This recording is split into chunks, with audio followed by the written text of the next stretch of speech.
Good day, ladies and gentlemen. Thank you immensely for joining us once again on this weekend edition of the Midday Bilingual Newscast over For You Television Africa. We debut the first segment in the French language with you. Bon après-midi. Good day, Dix Nabissé. Pour cette première partie en langue française, nous débutons donc du côté, bien sûr, du Mali et du Burkina Faso. Alors, le Mali et le Burkina Faso ont donc convenu d'agir de manière contraire pour donc lutter efficacement contre le terrorisme, a donc déclaré le 2 novembre 2022 le président de la transition au Burkina Faso, le capitaine Ibrahim Traoré, lors de son premier déplacement à l'étranger, où il a par ailleurs rencontré à Bamako son homologue malien, le colonel Assimi Goïta. Eh bien, selon la présidence du Burkina Faso, cette visite d'amitié de travail au Mali vise, outre à intensifier la lutte armée contre les groupes terroristes qui, bien sûr, endeuillent les deux nations, mais aussi le renforcement de l'axe Ouagadougou-Bamako. Ici, Nguéné revient avec plus de précision. C'est un nouvel élan qui est donné au partenariat entre le Burkina Faso et le Mali. En renforçant leur coopération bilatérale en matière de sécurité et de défense, Ouagadougou et Bamako affichent leur volonté commune, celle d'œuvrer de concert pour barrer la voie au terrorisme. Le plus important pour nous dans la situation actuelle, c'est le défi sécuritaire. Donc avec ce peuple, on est venu échanger comment renforcer nos coopérations militaires et pouvoir mieux mener nos opérations et sécuriser nos populations. C'est l'objet principal de la visite. Naturellement, entre militaires, difficile d'imaginer un tout autre sujet que des questions de sécurité. Pour cette première rencontre, le capitaine Ibrahim Traoré et le colonel Assimi Goïta ont tenu à marquer le coup. Une image forte, confortée par leurs postures respectives, salut et tenue militaire. À l'endroit des populations burkinabées, maliennes et sahéliennes de façon générale, le président Ibrahim Traoré a lancé un appel qui est d'être beaucoup plus solidaire, de se donner la main et de rester unis dans cette lutte. Rappelons que le Mali et le Burkina Faso partagent une frontière longue de 1200 km avec beaucoup d'échanges entre les populations, d'où le choix du président Ibrahim Traoré de la destination malienne. À présent, parlons de toute autre chose. Nous parlons bien sûr de justice du côté du Sénégal. Ousmane Sonko, le leader de l'opposition sénégalaise, a donc été auditionné. C'était hier au palais de justice de Dakar pour l'affaire de Adji Sarr, du nom bien sûr de la plaide qu'il accuse de viol et également de menaces de mort. Eh bien, une affaire de bonnes mœurs considérée par l'opposition comme un piège du président Macky Sall, destiné à déstabiliser ce sérieux candidat à l'élection présidentielle de 2024. Et justement, dans ce reportage, Kouichou vous revient avec plus de précision. Comme plébiscité la veille, c'est accompagné uniquement de ses avocats qu'Ousmane Sonko est arrivé au palais de justice de Dakar ce 3 novembre. Le leader de l'opposition sénégalaise fait face au doyen des juges à la suite des auditions de la plaignante Adji Sarr pour des accusations de viol et menaces de mort qui auraient été perpétrées dans un salon de massage. Cette audition pour des faits de bonnes mœurs est, selon Ousmane Sonko, un piège du président Macky Sall, une tentative de déstabilisation en vue des présidentielles 2024 et a appelé la veille du procès au calme et à la retenue de ses partisans. Nous n'en sommes pas là, chers compatriotes. Et c'est pourquoi je vous demande solennellement de vaquer à vos occupations, de ne pas venir chez moi, ni au tribunal, de ne pas vous attrouper, parce que c'est une procédure ordinaire. Ça ne se jouera pas demain. Nous n'avons pas à tomber dans le piège de Macky Sall. Ce monsieur est fini. Il lui reste 16 mois à la tête de ce pays et il part. La mise en examen d'Ousmane Sonko au début de cette affaire avait déclenché une émeute et fait une dizaine de morts. Cette fois, le leader du PASTEF et de la coalition Yewwi Askan Wi sait pouvoir compter sur le soutien de ses camarades de partis politiques de l'opposition, dont Déthié Fall, président du Parti républicain pour le progrès, le PRP, et bien d'autres encore. On appelle à nos concitoyens. Nous leur dirons qu'aujourd'hui la situation est grave. Elle l'a toujours été depuis 2012, mais encore plus aujourd'hui. Nous leur demandons de ne laisser rien passer. Nous leur demandons de se tenir debout et de faire bloc avec cette opposition, avec la coalition Yewwi Askan Wi, pour faire face à ce président de la République obsédé par une troisième candidature. Tous ces stratagèmes, tous ces subterfuges, leur soubassement n'est rien d'autre que vouloir poser une troisième candidature. Des procès similaires avaient eu raison de la carrière politique de l'ancien maire de Dakar, Khalifa Sall, ou encore de l'ancien ministre Karim Wade, fils de l'ancien président Abdoulaye Wade.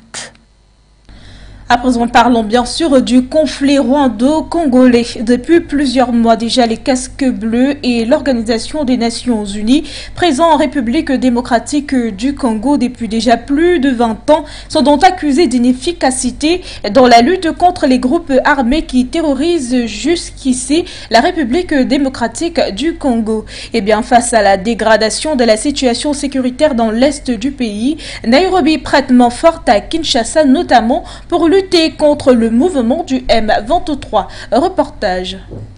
En tant que voisin, le destin de la République démocratique du Congo est lié au nôtre, a déclaré le président William Ruto à Nairobi lors d'une cérémonie de présentation du contingent prêt à partir, en rappelant que la force régionale doit également compter des militaires du Burundi, d'Ouganda et du Soudan du Sud.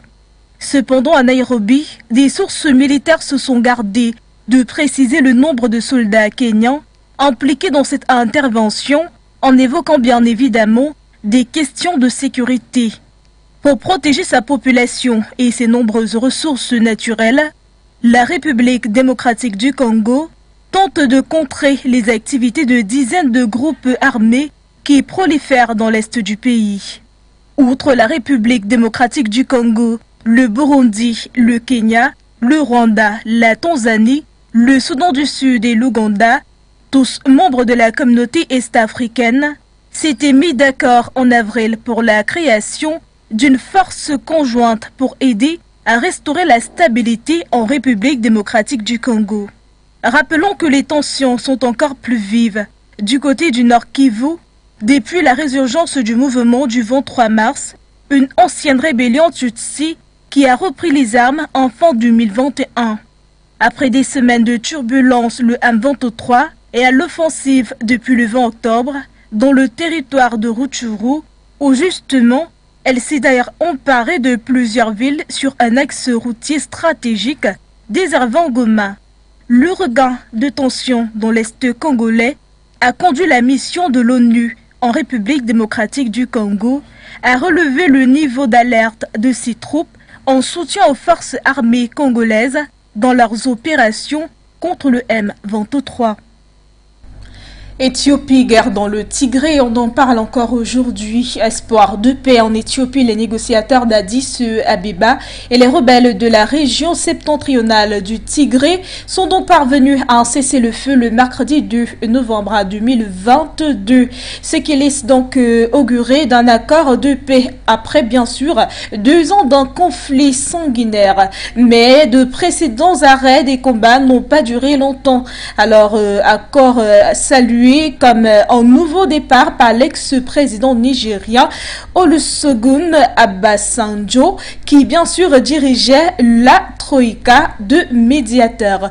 Comme habité ici dans ce reportage, nous revient avec plus de précision. Même si ce n'est pas encore la paix, c'est tout de même un grand pas dans sa direction. Le gouvernement fédéral éthiopien et les autorités rebelles du Tigré ont conclu mercredi à Pretoria un accord de cessation des hostilités à moins de 48 heures du 2e anniversaire du conflit meurtrier qui les oppose dans le nord de l'Éthiopie. Les deux parties se sont formellement mises d'accord sur une cessation des hostilités ainsi que sur un désarmement méthodique ordonné, en douceur et coordonné, a annoncé le haut représentant de l'Union africaine pour la Corne de l'Afrique, l'ex-président nigérian Olusegun Obasanjo, qui dirigeait la troïka des médiateurs. Les chefs des deux délégations se sont serrés la main après avoir signé cet accord qui prévoit aussi un rétablissement à l'ordre public des services au Tigré, un accès sans entrave des fournitures humanitaires, la protection des civils entre autres. Ce moment n'est pas la fin du processus de paix, mais son début, a averti Obasanjo, le chef de la délégation du gouvernement éthiopien, Redouane Hussein, conseiller à la sécurité nationale du Premier ministre, Habib Ahmed, a pour sa part salué l'engagement constructif des belligérants pour mettre fin à cet épisode tragique.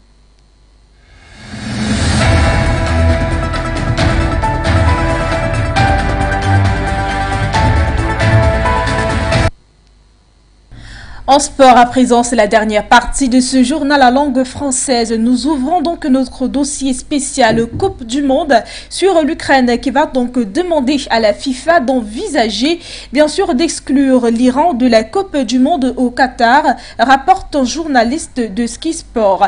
À l'image de la précédente déclaration, bien sûr, l'image donc de la précédente déclaration du club ukrainien du Shakhtar Donetsk, les instances ukrainiennes contestent jusqu'ici la participation du pays qui jouerait un rôle majeur dans le conflit russo-ukrainien, et ceci via la fourniture d'armes. Et bien sûr, en attendant que la demande officielle soit donc introduite auprès de la FIFA par la Fédération ukrainienne de football, Guénet bien sûr nous plonge ici et bien sûr durant toutes les semaines dans ce dossier qui pourrait bien sûr s'avérer préoccupante avant bien sûr le coup d'envoi de la Coupe du Monde. Je vous propose de l'écouter.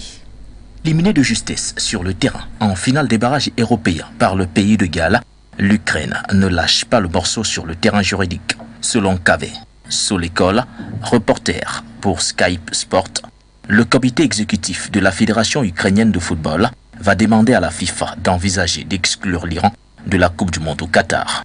En cause, la participation du pays asiatique aux attaques russes contre les Ukrainiens via la fourniture d'armes à la Russie selon l'Ukraine. Ce principe enfreindrait ainsi les lois de l'instance internationale concernant les droits de l'homme et la discrimination, poursuit le journaliste. Cette réclamation ferait suite à la demande similaire opérée en début de semaine par le club ukrainien du Shakhtar Donetsk qui avait réclamé par la voix de son directeur sportif Sergei Palkan à ce que l'Iran soit empêché de participer au mondial. Pendant que les dirigeants iraniens prendront du bon temps en regardant leur équipe nationale jouer à la Coupe du Monde, les Ukrainiens seront tués par les drones et les missiles iraniens. Près de 250 de ces drones ont déjà attaqué les villes paisibles de l'Ukraine, avait assuré le club ukrainien du Shakhtar Donetsk. Chacun d'entre eux a été produit, livré par les autorités iraniennes.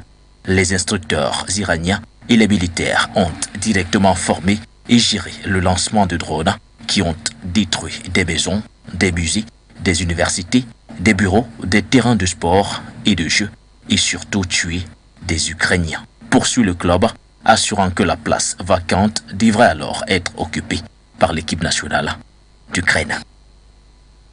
Mesdames, Messieurs, pour cette première partie en langue française, c'est la fin. Une fois de plus, bienvenue. La suite, c'est en langue anglaise avec vous, Dix Nabissi. Bon après-midi for the peace, but a good day once more, ladies and gentlemen. We debut the second segment in Cameroon, where Cameroon's government and its supporters are holding events this week ahead of celebrations Sunday marking President Paul Biya's 40 years in office. Meanwhile, opposition parties are holding rallies calling for the 89-year-old president to change what they say are unfair elections laws. On Thursday in Nangaiboko, on the outskirts of the capital city of Yaoundé, supporters of President Paul Biya sang that Cameroon has remained one, undivided and prosperous despite the numerous challenges the Central African state has faced since Biya came as president in 1982. Biya's Cameroon People's Democratic Movement, acronym is the CPDM, said it dispatched party officials to town and villages to organize conferences and of course mobilize support for the 89-year-old leader, whom according to them has achieved a lot for the country. We move away from the Central African country of Cameroon and we take you to Mali, where Mali expects Russia to send shipments of fuel, fertilizer and food worth around $100 million in the coming weeks, the West African country's economic minister Alou Seni Sanu said on Wednesday. Take a listen to the details of the story. Mali in the weeks ahead will receive shipments of fuel, fertilizer and food worth around $100 million from Russia. The announcement was made by the West African country's economy minister, Olusegun Sanu, on Wednesday. Russian President Vladimir Putin discussed the provision of such supplies with his Malian counterpart in August 2022, a sign of enhancing ties as Bamako's relationship sought with its long-time ally and former colonial master France. Speaking on national television from Moscow, Malian Minister Sanu stated that Russia was going to send 60,000 tons of petroleum products, 30,000 tons of fertilizer, and 25,000 tons of wheat. Mali's ruling military government came to power through a 2020 coup and has paired repeatedly with neighboring countries and Western powers over election delays, alleged army abuses and cooperation with Russian fighters in its struggle against an Islamic insurgency. Fighters from the Wagner Group, a Kremlin-linked private military company, since then have been supporting the Malian government in its fight since late last year. In October, Putin told Mali's interim president Assimi Goïta that Moscow was committed to strengthening cooperation to help root out terrorist groups in the West African nation. We move away from Mali and now talk AGOA Burkina Faso, where the United States will exclude the West African country from a U.S.-Africa trade agreement, President Joe Biden said on Wednesday, citing a lack of progress towards protecting the rule of law and political pluralism in the country.